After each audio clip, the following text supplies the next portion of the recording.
తాకట్టులో ఉన్న బంగారాన్ని విడిపించి ఆ రోజు ఆన్లైన్ రేటుకే మేము కొంటాం. Sharma gold company. నమస్తే రమగారు. నమస్తే జయ. రమగారు, ఏదన్నా ఆపద వచ్చింది, ఏదో ఒక సమస్య వచ్చింది, మొట్టమొదట మనం చేసే పని ఏంటంటే ఒక మొక్కేసుకుంటాం మన ఇష్ట దైవానికి. అమ్మా, నీకు నేను ఇది చేస్తాను, నన్ను ఇక్కడ గట్టెక్కించు, లేదా స్వామి, ఎవరి ఇష్టం ప్రకారం వాళ్ళు మొక్కుకుంటాం. కానీ ఆ సమస్య నుంచి ఆ గట్టెక్కేస్తాం కదా, ముందుకెళ్ళిపోతుంది, సమస్య తీరిపోతుంది. ముందు అనుకున్న మాట మర్చిపోతాం రమ్మగారు. సరేలే అంటే మర్చిపోకపోయినా చేద్దాంలే, ఇప్పుడు అంత తొందర ఏముంది, దాన్ని ఇంకా అసలు పక్కన పెట్టేస్తాం. అలా మొక్కులు తీర్చుకోకపోతే, లేకుంటే కొంత ఆలస్యం చేస్తే ఏమైనా ఇబ్బందులు ఉంటాయి అంటారా? మనం అందరం సత్యనారాయణ వ్రతాలు చేసుకుంటాం. అవును. సత్యనారాయణ వ్రత కథ ఇదే కదా. ఓ మొక్కటం, దాన్ని తీర్చపోవటం, ఆ తర్వాత చేద్దాం, ఇప్పుడు చేద్దాం, అప్పుడు చేద్దాం, డబ్బులు వచ్చాక చేద్దాం, లేకపోతే పని తీరాక చేద్దాం, ఏదో పిల్ల పెళ్ళప్పుడు చేద్దాం.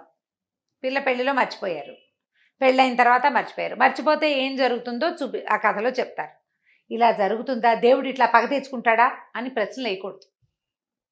నువ్వు ప్రధానంగా నీకు మాట మీద నిలబడే గుణమేది? నువ్వు దేవుడికి ఇచ్చిన మాటే నిలబెట్టవు, ఇక మనుషులు లెక్క ఉంటారు నీకు? నన్నే అంతే కదా.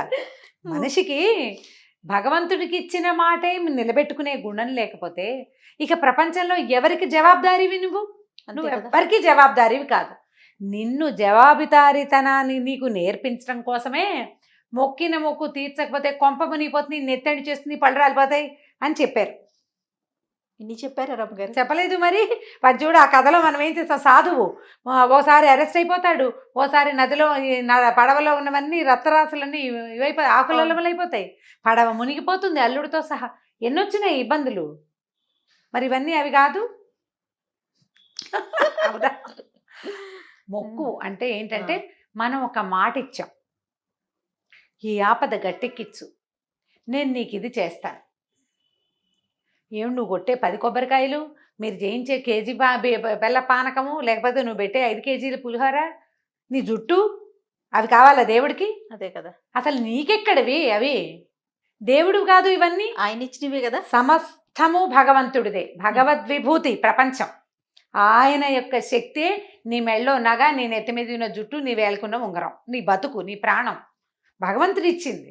ఇక్కడ ఏది నాది కాదే, ఏది నాది కాదు. శరీరం నేను అని భావించేది కూడా మనది కాదు. అది ఏ క్షణాన మనది కాకుండా పోతుందో మనకి తెలీదు. అంతే, ఈ క్షణమే మనది. ఆ మనది అంటే నువ్వు చేసుకున్న మంచి ఏదైనా ఉందా, నువ్వు నిలబెట్టుకున్న మాట ఏదైనా ఉందా, నువ్వు చేసిన పూజ, నువ్వు చేసిన దానం, నువ్వు నిలబెట్టుకున్న మాట, నీ సత్ప్రవర్తన, అవి నీవి. నీ వెనకాల నీతోటి వచ్చేది ఏదైనా ఉంటే అదే తప్ప ఈ చెవులకు పెట్టుకుని నెత్తి మీద ఉన్నది ఏమి రావు వెనక్కి. ఇవన్నీ కలిసిపోతాయి. వస్తువులు వెనక వాళ్ళకి వెళ్తాయి. శరీరం ఎవరు తీసుకుంటారు చెప్పు? ఇప్పుడు ఒక మనిషి చచ్చిపోయింది, అమ్మ పోయింది, అమ్మ ఒంటి మీద బంగారం ఆడపిల్లలు పంచుకుంటారు. అవును. లేదా మగ పిల్లలకి ఇస్తారు. ఆడపిల్లలు లేరు, కోడళ్ళు పంచుకుంటారు. శరీరం తలా ముక్క తీసుకుంటామా? అది ఎక్కడికి వెళ్తుంది? భూమిలో కలిసిపోతుంది. కాల్చేస్తాం, పూడ్చేస్తాం, చేస్తాం, అంతేనా? అది నీది కాదు. ఈ వస్తువులు నీవెక్కడున్నాయి? అంతా తలవటి తీసేసుకున్నారు కదా. ఇప్పుడు నీదంటూ ఏది ఇక్కడ? ఏది నువ్వు చేసావో మనమే లేనప్పుడు మనం ఎక్కడి నుంచి వస్తాయి? ఏమీ లేదు, సున్నా. కానీ నువ్వనేవాడివి ఒకడున్నావు, నువ్వు ఇందులో నుంచి లేచక్కబోయి బయట నుంచున్నావు. ఆ నుంచున్న వాడికి కొంత ఏదో ఉన్నది. ఆ ఉన్నది ఏమిటంటే, ఉన్నది మన్నది అంతా నువ్వు చేసింది. నువ్వు చేసిన భగవత్ పూజ, నువ్వు చేసిన దానం, నువ్వు చేసిన సహాయం, నీ శ్రద్ధ, నీ భక్తి, నీ విశ్వాసం, అవి మాత్రమే సూక్ష్మ రూపంలో నిన్ను అనుసరిస్తాయి. నువ్వు చేసిన బాకీలు అవి కూడాను రుణానుబంధ రూపేణ పశుపత్ని సుతాలయ అన్నారు. రుణాలు, అనుబంధాలు నీ వెనకాలొస్తాయి. బాకీలు ఇక్కడ అప్పులు పెట్టి చాలా జనాల్ని హింస పెట్టి, బాధ పెట్టి, పెళ్ళాన్ని చావగొట్టి చెవులు మూస్తే రేపొద్దున అది మొగుడవుతుంది వచ్చే జన్మలో. అవన్నీ వస్తాయి మనతో పాటు. వస్తువులు గిస్తువులు ఏం రావు కదా. ఇప్పుడు మనం దేవుడికి ఇచ్చేది ఏం మొక్కుంటాం జయ? పాతకాలంలో నా మెడ ఉత్తరించి ఇస్తానని చెప్పుకోము. ఏం చెప్తాము? నిలువు దోపిడి మొక్కుతాం జనరల్గా కదా. లేదా ఒక గాజులో ఓ వస్తువో ఓ ఇదో అమ్మవారైతే ఒక చీర గుడికా ఓ పెడతామని. చీర పెడతామమ్మా ఓ అమ్మవారైతే ఒక చీర గుడికా ఓ పెడతామని. చీర పెడతామమ్మా చీర పెడతానంటారు. ఇవి వేస్తాం, ఒక పోతనేస్తాను, కోడిని వేస్తాము, ఇంకో దాన్ని వేస్తాము. లేకపోతే నీ గుడికి నడిచొస్తాను, తలనీలాలు సమర్పిస్తాను. తలనీలాలు కాలు నడకని వస్తాను, పాయసం చేసి అంతే పంపిస్తాను. అంతే. అక్కడికి వచ్చి పొంగళ్ళు పెడతాము, జనరల్ మొక్కులు, కొబ్బరికాయలు కొట్టుకుంటాము, ఇంకొంచెం శక్తి ఉంటే ఏదో ఒక నగ నగ చేయించుతామని. చేయిస్తాం, నిలువు దోపిడి శక్తి మేర. నిలువు దోపిడి ఆ. కాకపోతే ఈ కవచం చేయిస్తాం, ఇంకో చేయిస్తాం, నీకు నేత్రాలు చేయిస్తాం, దండాలు పెట్టుకుంటాం. అవునండి. అవన్నీ భగవంతుడి వస్తువులే. మన ఎందు శక్తి ఉంటే ఆ శక్తిని మనం సమర్పిస్తాం. నీకు ఉండాల్సింది ఏమిటి? శ్రద్ధ ప్రధానమైంది. నువ్వు సత్యనారాయణ స్వామి వ్రతం చేస్తానన్నావు. వ్రతానికి ప్రధానంగా కావాల్సింది ఏమిటి?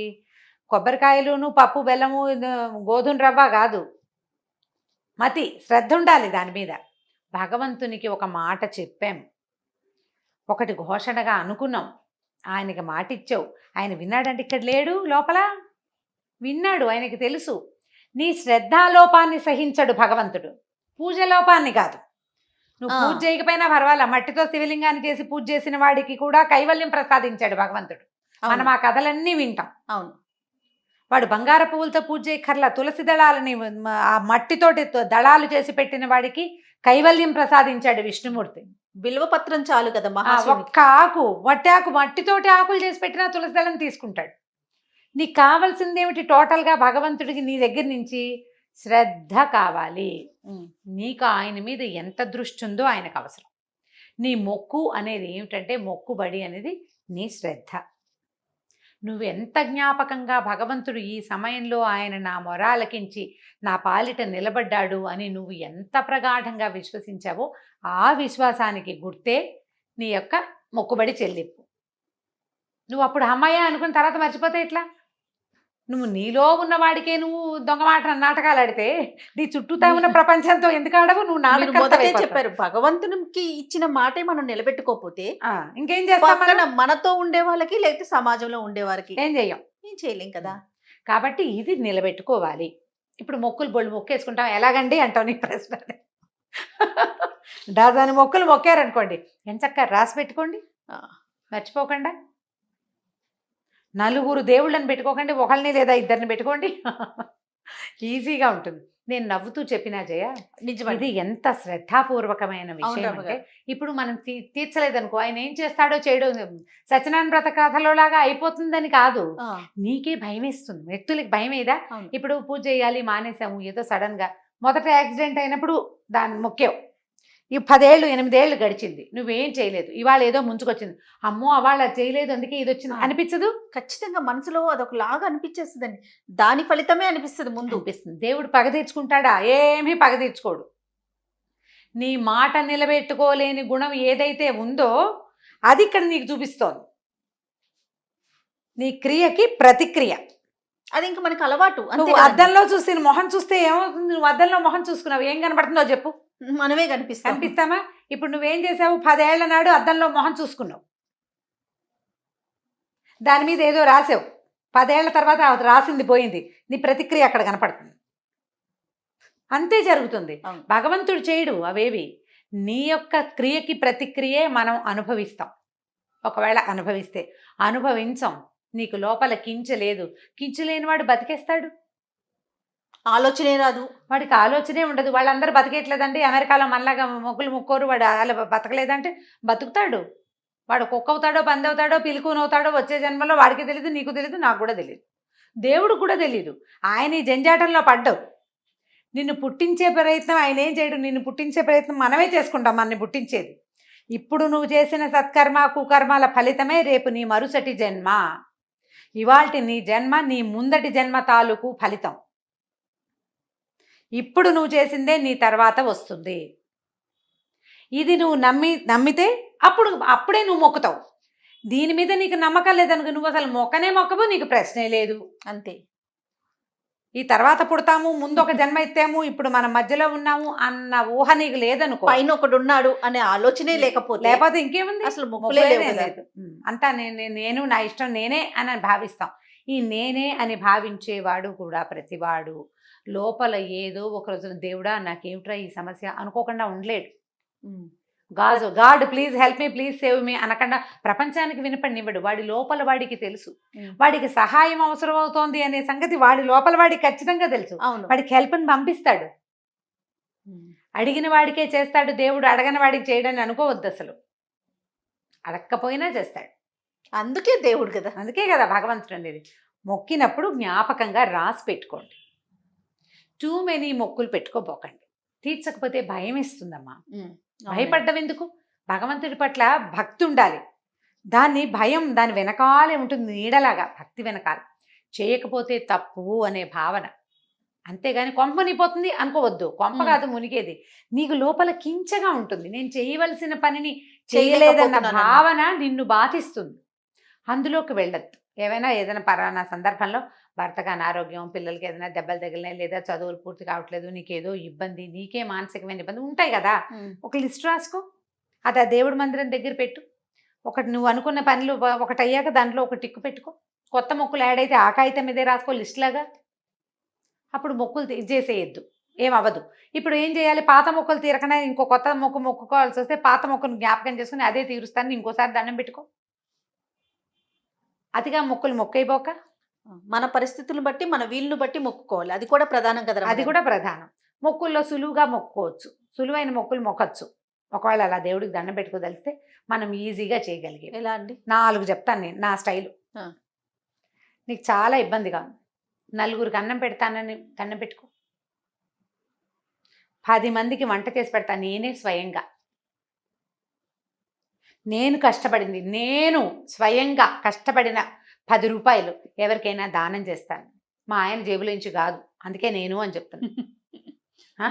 అక్కడి నుంచి ఇప్పుడు కొంతకాలం పాటు దేవుడి కోసం ఫలానా వస్తువు తినను, అన్నం మానేస్తానని మొక్కోకనమ్మ, మీ పుణ్యం ఉంటుంది. ఏదో ఓ కూర, ఓ పండు, ఓ పదార్థం, అది మీ ఫేవరెట్ది అనుకోండి. అప్పుడు దేవుడి కోసం మొక్కుకున్న శ్రద్ధ ఉంటుంది. శనివారాలు రాత్రిపూట అన్నం తినకపోవటం చేస్తాం కదా, అట్లా ఇలాంటి వాటికి వెళ్ళండి. మనం చేయగలిగినవి సులువుగా 11 రోజులు రోజు దేవాలయానికి వస్తానని మొక్కు, నడిచెళ్ళు. 2 కిలోమీటర్ల దూరంలో ఉంది, నడిచొస్తా. ఆరోగ్యానికి ఆరోగ్యం, శ్రద్ధకి శ్రద్ధ, భక్తికి భక్తి, మొక్కుకి మొక్కు, అన్నీ కుదిరినాయి కదా. అలాంటివి పెట్టుకోండి. రోజు బాబాగారి దేవాలయానికి హారతి వేళకి అందుకుంటాను. నువ్వు దానికోసం కుదుర్చుకోవాలి. అక్కడే నీ శ్రద్ధ భగవంతుడు గమనిస్తాడు. యూనివర్స్ గమనిస్తుంది, చుట్టూతా ఉన్న ప్రపంచము గమనిస్తుంది నీ శ్రద్ధని. నీ శ్రద్ధకి తగిన ఫలితం తప్పకుండా నీకు యూనివర్స్ ఇస్తుంది.